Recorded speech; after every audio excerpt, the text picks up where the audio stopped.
What's up bosku, kembali lagi di channel Bos One Piece. Yap, dengan Mimin Yogi di sini, dan di video kali ini kita akan review manga One Piece terbaru chapter 987. Nah, kalau biasanya sebelum review manga Mimin harus nulis skrip dulu nih, atau yang biasa disebut proses scripting. Nah, di video kali ini bosku, Mimin mau bereksperimen gak bikin skrip, alias ya jatuhnya bakal kayak live reaction gitulah ya. So, nanti jika kalian suka, silakan like. Kalau nggak suka juga silakan dislike. Nah, gimana keseruannya? Langsung aja lah ya kita mulai. Let's go!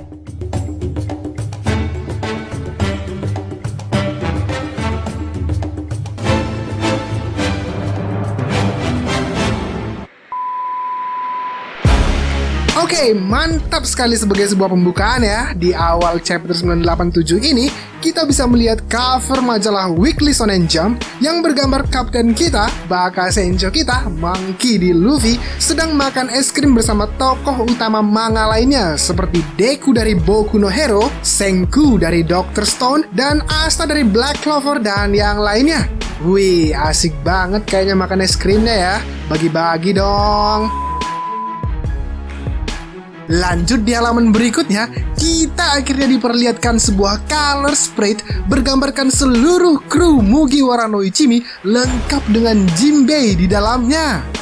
Senyum-senyum gak tahu apa sebabnya, kita melihat sang Baka Sencho sedang memegang topi kesayangannya dibalut dengan nuansa baju bergambar buah iblis, serta yang paling menarik perhatian, dia sedang memakai tongkat milik Sabo. Ada pertanda apa ini? Baju yang dipakai Luffy saat ini kalau nggak salah bergambar buah iblis merah-merah. Dan tentu tongkatnya itu milik Sabo ya, seperti yang udah Mimin bilang tadi. Dan mungkin aja ini mengindikasikan ada sesuatu yang terjadi pada diri Sabo. Biasanya sih Oda kayak gitu ya, menyelipkan sebuah petunjuk di balik sebuah color sprite manganya. Mudah-mudahan nggak ada terjadi apa-apa pada Sabo ya. Nami dan Chopper diperlihatkan seperti sedang asik ngobrol menunggangi Jinbei yang sedang santuy dengan fishman karatenya. Sementara Sanji dengan baju batiknya, Mimin melihatnya kayak baju batik ya. Dia sedang memegang pistol yang nggak tahu sedang dikokang atau sudah ditembak. Robin diperlihatkan bermesraan dengan Franky, Brook yang siap siaga dengan soul solidnya, Usopp yang sedang on target dengan Kabutonya, dan ada apa dengan Zoro? Dia, Mimin lihat, di sini sedang bersiap-siap mengeluarkan pedangnya. Namun yang membuat Mimin di sini bingung, kemana pedang Zoro satu lagi? Di sini hanya terlihat dia sedang memegang Enma di tangan kanannya dan Sandai Kitetsu di tangan kirinya. Sementara Wado Ichimonji gak kelihatan bosku. Ada apa ini? Jangan-jangan ya, di perang Wano kali ini Wado Ichimonji bakal direlakan Zoro lagi nih bosku. Mudah-mudahan enggak lah ya. Dan yang terakhir di sini terlihat ada tulisan One Piece dengan sebuah kalimat "We're gonna live like tomorrow doesn't exist", yang artinya adalah hiduplah seakan hari esok telah tiada. Mantap, khas sekali dengan bajak laut Mugiwara no Ichimi. Oke, masuk ke awal pembahasannya. Di One Piece chapter 987 ini, Eiichiro Oda memberikan judul Pengikut Setiaku, yang tergambar di awal panel sebuah flashback ingatan Kaido 20 tahun yang lalu kala Oden membacok perutnya. Dia pun mengingat betapa sakitnya luka pedang Enma dan Ame no Habakirnya Oden kala itu berlanjut saat momen eksekusi Oden, kala detik-detik kematian Oden sambil melemparkan 9 sarung pedang merahnya. Ia pun berkata bahwa para 9 sarung pedang merah harus membuka perbatasan negeri Wano. Lanjut diperlihatkan saat para sarung pedang merah atau para Scabbard sedang melarikan diri, Oden pun berkata kepada Kaido bahwa Kaido jangan sekali-sekali meremehkan para samurainya. Dibalas dengan perkataan Kaido yang berkata, "Kau akan menjadi legenda Oden." Namun bukan Oden namanya kalau dia nggak mengeluarkan gaya khasnya. Lalu kemudian dia pun berkata, "Kau tidak perlu mengingat namaku karena jiwaku akan terus hidup." Dan kemudian wafatlah seorang Kozuki Oden di tangan seekor makhluk bernama Kaido dengan pistol yang ditembakkannya tepat ke kepala Oden. Dan hal itulah yang membuat ingatan Kaido kembali kepada momentum saat ini, yang seakan-akan kenyataan itu berbalik. Yang mana kenyataan yang dilihat di depan matanya saat ini, dialah yang sedang dalam kondisi terpojok, diserang para Scabbard. Para anak buah Kaido terlihat terkejut melihat objek besar jatuh dari atas panggung, dan mereka pun tersadar bahwa itu adalah tuan mereka. Namun mereka juga tersadar melihat 9 sarung pedang merah yang sedang membacok Kaido. Pedang Kinemon dan Denjiro yang awalnya hanya menusuk sedikit kulit Kaido, diperlihatkan di sini telah berhasil menembus tubuhnya.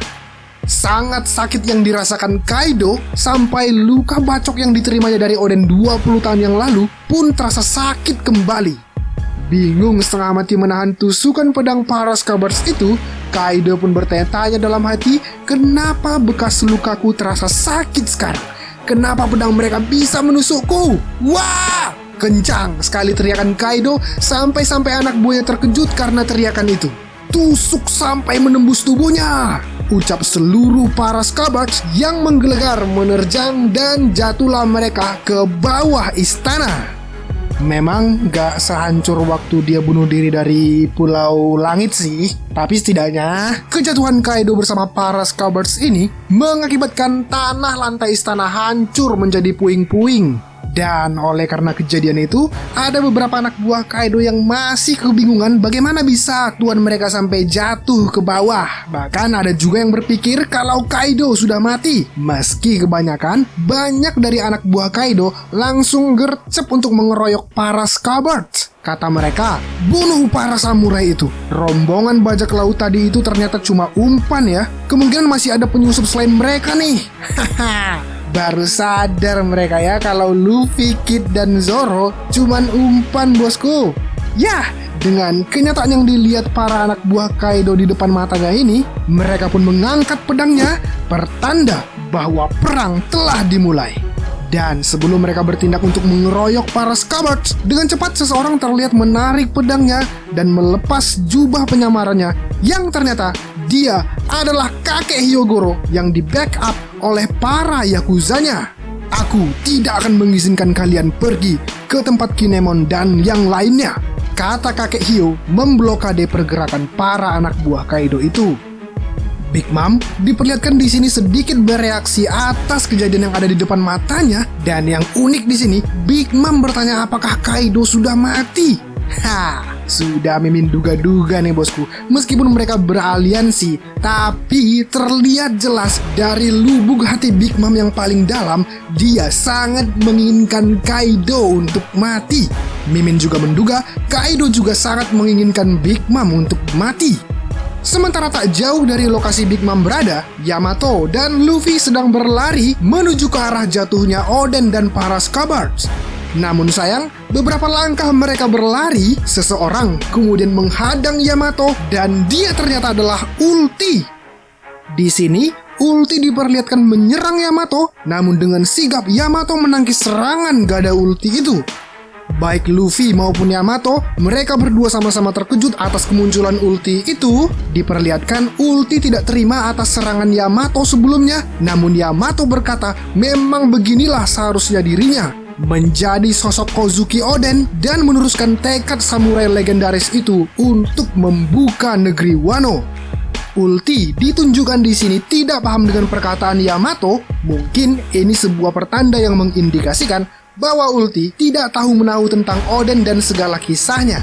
Yang mana kemudian salah satu bawahan Kaido berkata, "Tuan Yamato, kita dalam bahaya besar. Ayah Anda baru saja diserang dan banyak musuh yang muncul di dalam panggung pesta ini. Aku sudah bukan sekutu kalian lagi, dan aku tidak peduli jika ayahku mati," tegas Yamato.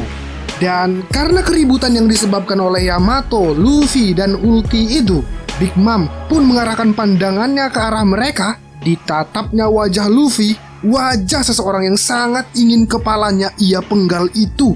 Lalu Big Mom pun berlari ke arah Luffy, meneriakkan nama Luffy sampai membuat orang banyak terheran-heran.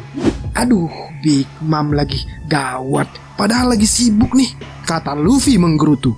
Dan untunglah kemudian, oleh karena Big Mom yang berlari mengejar Luffy dan meninggalkan para homies-nya, fokus Big Mom pun terpecah dan Nami kemudian memanfaatkannya untuk kabur. Ya, diarahkannya kelima taknya tepat ke dalam mulut homies yang membekapnya itu, ditambah Carrot dengan electric claw-nya, dan bam! Akhirnya mereka terlepas dan berhasil melarikan diri. Good job, Nami Chuan. Harapan Mimin, semoga Nami dan Carrot tidak dikejar Prometheus, dan terlebih semoga Zeus kembali ke tangan Nami lagi.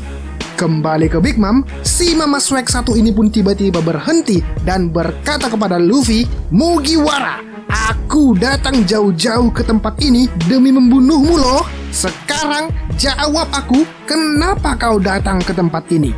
Jangan bilang kau datang untuk mengalahkan Kaido."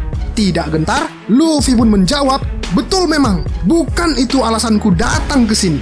Sontak, semua orang yang ada di sekitar itu pun terkejut mendengar jawaban cerdas dari otak Luffy itu. Sampai-sampai membuat Yamato bertanya, "Apa? Bukan itu alasanmu datang kemari, Luffy?" Dan bukan hanya Yamato, kakek Hio dan para Yakuza pun terkejut. "Bukan," jawab Luffy. Di sini Luffy kayaknya mau ngeprank nih. Dia bilang, Bukan cuman Kaido, tapi juga semua eksekutifnya, lalu Orochi, dan juga kau, Big Mom. Aku datang untuk menghajar kalian semua. Aku datang untuk perang besar ini. Mama, jangan merasa terlalu hebat dulu lah. Lihat aja tuh, jumlah kalian aja cuma beberapa ratus orang, kata Big Mom sambil tertawa. Disusul tawa Queen yang menganggap Luffy benar-benar bodoh. Namun tiba-tiba dia terkejut mendengar laporan bahwa ribuan penyusup datang dari pintu belakang. Nani? Ya, Queen dan seluruh dedengkotnya Kaido serta Orochi baru tersadar seluruh samurai yang harusnya jadi tahanan di ibu kota bunga dan para tahanan yang ditangkap di penjara Udon, ditambah lagi Law, sang mantan Shichibukai, juga ikut bergabung dan mereka semua beraliansi serta jumlah mereka terus bertambah. Tidak hanya itu saja, entah kenapa di depan pintu ada Marco the Phoenix dan Charlotte Prospero. Ini menarik nih. Berarti bisa disimpulkan yang kemarin dilihat Marco bayangan di air, mungkin itu si Prospero ya. Kelihatan di sini mereka datang bersama-sama dan masuk ke dalam panggung peperangan. Tapi yang jadi pertanyaannya, kenapa mereka bisa akur padahal sebelumnya mereka terlihat berjibaku di air terjun Wano? Kemana rasa sakit hati Prospero terhadap Marco yang menendang jatuh mereka ke bawah air terjun itu? Mungkinkah mereka sepakat untuk bekerja sama? Atau ini hanya sebatas momentum saja kala mereka tiba-tiba masuk secara bersama-sama ke dalam istana? Untuk jawaban lebih tepatnya, tentu harus kita nantikan di chapter berikutnya. Kembali ke panggung utama, Kaido terlihat memegang tubuhnya, menahan darah yang keluar akibat tusukan dari para Scabbard sebelumnya. Kaido berkata, meskipun tidak ada yang percaya dengan hayalan Orochi, tapi sekarang dia baru tersadar bahwa semuanya ternyata terhubung antara Pang Hazard, Dressrosa, dan Pulau Zou. Kaido berkata para Scabbard selama ini ternyata sembunyi di balik bayang-bayang Luffy, si topi jerami yang merupakan musuh Kaido. Diakui juga nih sama si Kaido kalau Luffy memang musuhnya. Padahal sebelumnya nih ya, waktu si Kaido mengoplok-oplok Luffy, dia kan kayak ngeremehin gitu ya. Untung sekarang dia tersadar kekuatan sebetulnya dari seorang monkey di Luffy yang memiliki kekuatan paling menakutkan di lautan dunia One Piece seperti kata Mihawk. Lanjut Kaido berkata bahwa dia tak menyangka para Scabbards akan bekerja sama dengan bajak laut. Ada yang terus bersabar menunggu selama 20 tahun, lalu ada juga yang melompati waktu dan pergi ke beberapa tempat. Dengan liciknya, Kaido kemudian memprovokasi para Scabbards dengan berkata, "Tapi kalian harus tahu, bajak laut itu suka berkhianat loh. Mereka akan langsung kabur kalau tahu kalian akan kalah. Apalagi aku sudah pernah memberi pelajaran pada si topi jerami itu." "Kata-katamu hanya sebuah bacot," tegas Kinemon menyangga Kaido. "Luffy itu berbeda denganmu. Beliau adalah laki-laki yang akan berdiri di puncak lautan ini. Kalau kami semua mati sekalipun, Luffy akan tetap datang ke Wano. Dan dia akan menjadi fajar di negeri Wano Kuni ini. Marah dengan perkataan Kinemon tadi, Kaido pun berkata kepada seluruh anak buahnya, "Hei para pemabuk Pulau Onigashima, malam ini kita batalkan pestanya. Ambil senjata kalian. Ayo kita menangkan negara Wano." Hororororo. Hei kau Mugiwara, aku sudah mendengar perkataanmu tadi. Coba saja kalau bisa, aku terima tantanganmu. Kalian semua saksikanlah kekuatan dari makhluk terkuat di dunia ini.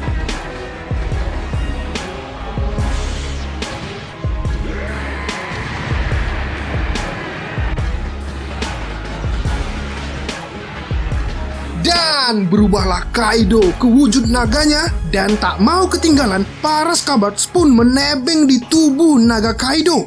Kinemon diperlihatkan berterima kasih kepada Luffy, dibalas senyuman Luffy berkata ia akan menyusul mereka nanti. Jelas nih kayaknya ya. Panggung pertarungan resmi dibagi dua. Pertama di alun-alun istana, yang mana di sana ada Big Mom, para All-Star dan seluruh bawahan Kaido dan Orochi menantang Luffy dan krunya, Law dan krunya, Kid dan krunya, serta para Yakuza dan seluruh samurai aliansi. Tak lupa Marco the Phoenix. Nah, Kaido yang terbang bersama para Scabbers pun akhirnya sampai di atap tengkorak raksasa Onigashima, tempat di mana pertumpahan darah akan terjadi. Dan untuk saling membunuh, Kaido berkata bahwa tempat yang luas ini adalah tempat yang cocok untuk itu. Sama seperti 20 tahun yang lalu kala baku hantam mereka. Meski kata Kaido, kondisi saat ini berbeda jauh dengan dulu, Musabab Oden sendiri sudah mati sejak lama. Seakan berada pada titik didihnya, Nekomamushi pun berkata kepada Kaido, "Gurnyanyau, sekarang aku sadar bahwa kau tidak bisa bertarung dalam mode naga saat berada dalam tengkorak raksasa itu kan? Makanya kau membawa kami ke sini. Biar ku beritahu kau, naga Shenlong, masih ada lagi yang berbeda dari hari itu. Hari ini kami membawa pasukan dari negara asal kami.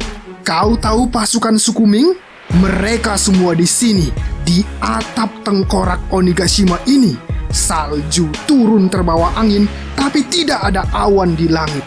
Dan bulan purnama terlihat jelas sekali hari ini.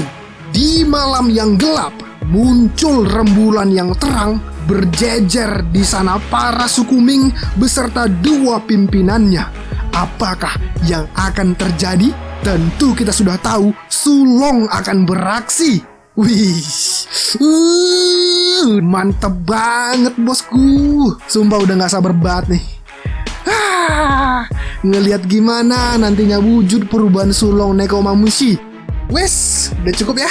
Oke, tapi sebelum Mimin tutup, coba sampaikan dulu tanggapan kalian bosku mengenai chapter 987 ini di kolom komentar. Jangan lupa juga ya, share video ini ke teman-teman kalian, di like, di komen, dan di subscribe.